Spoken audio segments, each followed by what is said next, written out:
Watch the moment Dame Andrea Jenkyns stormed out of a tense interview with Sky News after her election as the Lincolnshire mayor. Left when you said he left when you said migrants should be put in tents. That's good enough for France. That should be good enough for them too. Do you think that's a divisive way of conducting politics? I think it's what the majority and the silent majority think.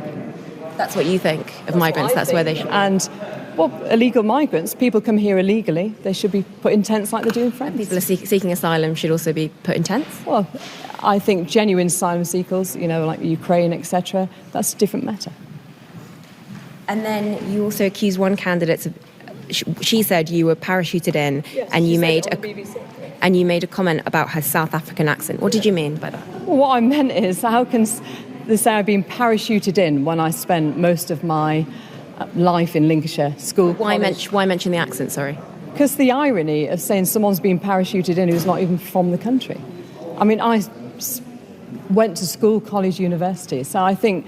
So someone who's got an accent can't be from this county? I think, actually, I'm not even going to answer any more of your questions. I think that your questioning is quite divisive. You're looking into things when it was a little play with words, it was a little joke because of the irony. Do you not understand irony? The only reason I'm asking is because Reform get She had won the election shortly before.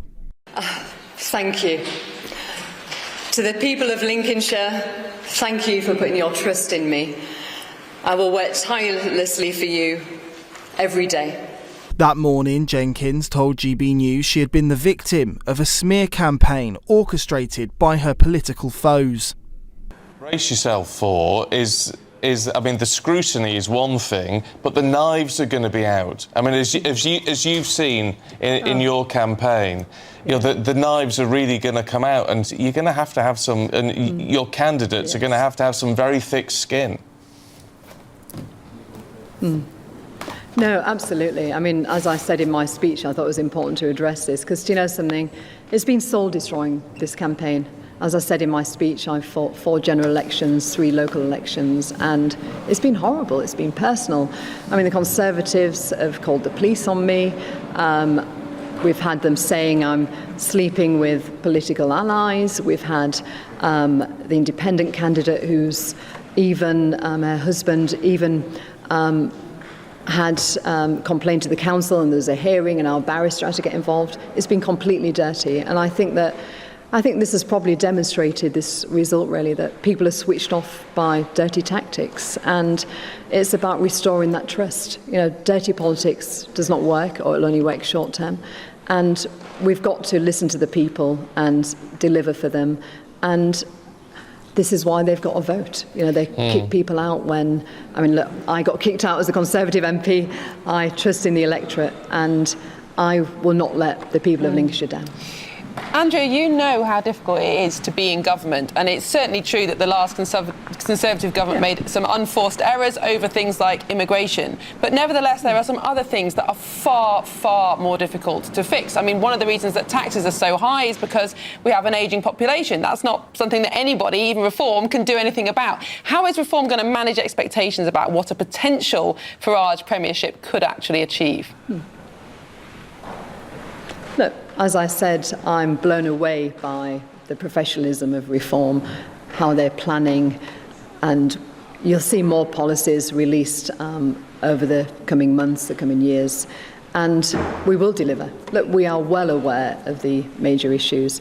As you know, look, I was in government, I was there in the Whip's office trying to defend Boris when key people in his party was bringing him down. I know how tough politics is, and it's probably been a good grounding for me to get through this campaign. And so I know how tough it can be. Reform will continue to be attacked, but I think the narrative will start changing when, especially with mainstream media as well, when they see that we start delivering. Dame Andrea, it's Christopher Hope here in the studio with Miriam and Stephen. Hello, Christopher. Hi, good to see you. What's the future, do you think, for Reform UK? You're a former, as you said there, a Conservative minister. People think that Reform and the Tories should get together, but Is that almost like a wrong argument now, looking at the support your party's winning from Labour supporters? Do you think there's a future for a reform Tory ticket, or is your party gone beyond that? No, as you know, Christopher, I've been interviewed by you last year. I was trying to, at the time before the general election, unite both parties to stop a Labour supermajority.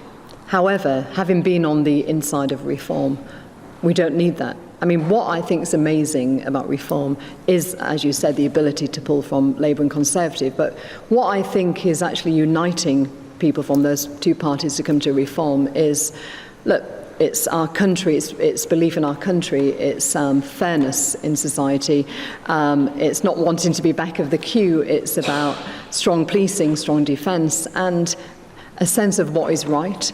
And these key things, key threads, is what unites, working class Labour and traditional Tories. And this, look, Thatcher did this, didn't she? She pulled off Labour in '79, and I believe with quite similar type of, grounding. And I do genuinely believe that, having seen how we can pull from both parties, that Nigel will become Prime Minister at the next election. OK. Dame Andrea Jenkyns, very good to talk to you this morning. You must be absolutely shattered. I hope you get a good few hours sleep. Thanks very much. I'm going to sleep now. I mean, do you know my outfit? It's very nice. As the politics roughens, Reform UK chairman Zia Youssef told GB News he was confident the party could remain united. And some in opposition parties are hoping that at some point Reform will simply sort of self-combust. We have seen a big falling out. Rupert Lowe is very, very angry with you indeed still. Are you confident that you can remain united over the next 4 years? Extremely so, extremely so. I think we're going to add more MPs with further parliamentary by-elections. I mean, as you said, this was one of Labour's safest seats in the country, and this parliamentary by-election didn't come 3 years into an unpopular government. It's come 10 months after a supermajority was achieved, and we were up against heavy artillery in terms of Labour's ground campaign machine.